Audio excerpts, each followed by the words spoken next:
Hello hi, ഇന്നൊരു മുട്ട സുർക്കേൻ്റെ recipe നോക്കിയാലോ. അതിനായിട്ട് ഞാനിവിടെ 1.5 കപ്പ് പച്ചരി എടുത്തിട്ടുണ്ട് കേട്ടോ. ഇനി നമുക്കിതൊന്ന് നന്നായിട്ട് വാഷ് ചെയ്തെടുക്കാം. ഇനി ഇതൊന്ന് ഒരു 1-1.5 മണിക്കൂർ നമുക്കൊന്ന് കുതിരാൻ വേണ്ടി വെക്കാം. ഇത് കുതിർന്ന് വന്നതിന് ശേഷം നമുക്ക് മിക്സിയുടെ ജാറിലിട്ടിട്ട് നന്നായിട്ടൊന്ന് ബ്ലെൻഡ് ചെയ്തെടുക്കണം. അതിന് മുന്നായിട്ട് നമുക്കിതിലേക്ക് കുറച്ച് ഇൻഗ്രീഡിയൻസ് കൂടെ ചേർത്ത് കൊടുക്കാനുണ്ട്. ഞാൻ ഈ കുതിർന്ന് വന്ന അരി മിക്സിയുടെ ജാറിലേക്ക് ഇട്ട് കൊടുത്തിട്ടുണ്ട് കേട്ടോ. നമ്മൾ കുതിരാൻ വേണ്ടി യൂസ് ചെയ്ത വെള്ളം കൂടെ ചേർത്ത് കൊടുക്കുക. വെള്ളം അധികമായി പോകരുത്, നമ്മൾ കറക്റ്റ് പാകം നോക്കിയിട്ട് വേണം ചേർത്ത് കൊടുക്കാൻ വേണ്ടിയിട്ട് കേട്ടോ. ആദ്യം നമുക്ക് അരി ഇട്ട് കൊടുക്കുക, പിന്നെ ഒരു 1/2 കപ്പ് ചോറ് അതും കൂടെ ചേർത്ത് കൊടുക്കുക. ഇനി ഇതിലേക്ക് വേണ്ടത് 2 കോഴിമുട്ടയാണ്.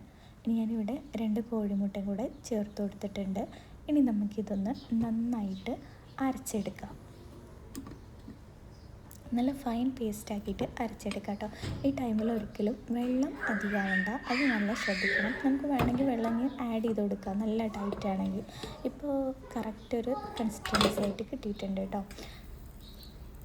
പിന്നെ നമ്മളിതിലേക്ക് എഗ്ഗും ചേർത്ത് കൊടുക്കുന്നതുകൊണ്ട് അത്യാവശ്യം വെള്ളത്തിൻ്റെ ഇതുണ്ടാവും.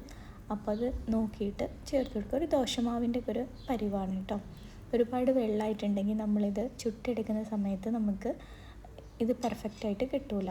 ഇനി നമുക്കിതിലേക്ക് ക്യാരറ്റും മല്ലിയിലയും ഒരു പച്ചമുളകും ചേർത്ത് കൊടുക്കാം. ഞാനിവിടെ ഒരു പച്ചമുളകാണ് ചേർത്ത് കൊടുത്തിരിക്കുന്നത് കേട്ടോ.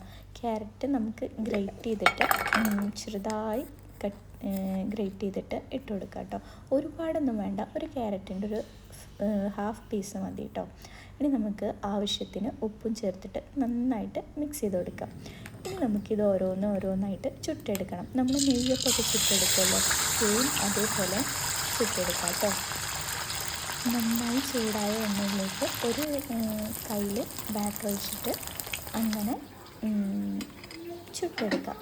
ഞാനിപ്പോൾ ഓൾമോസ്റ്റ് എല്ലാതും ഇവിടെ ചുട്ടെടുത്തിട്ടുണ്ട്. അപ്പോൾ നിങ്ങളൊന്ന് ട്രൈ ചെയ്തോ. ചിക്കൻ കറിയാണ് ഇതിന് ഏറ്റവും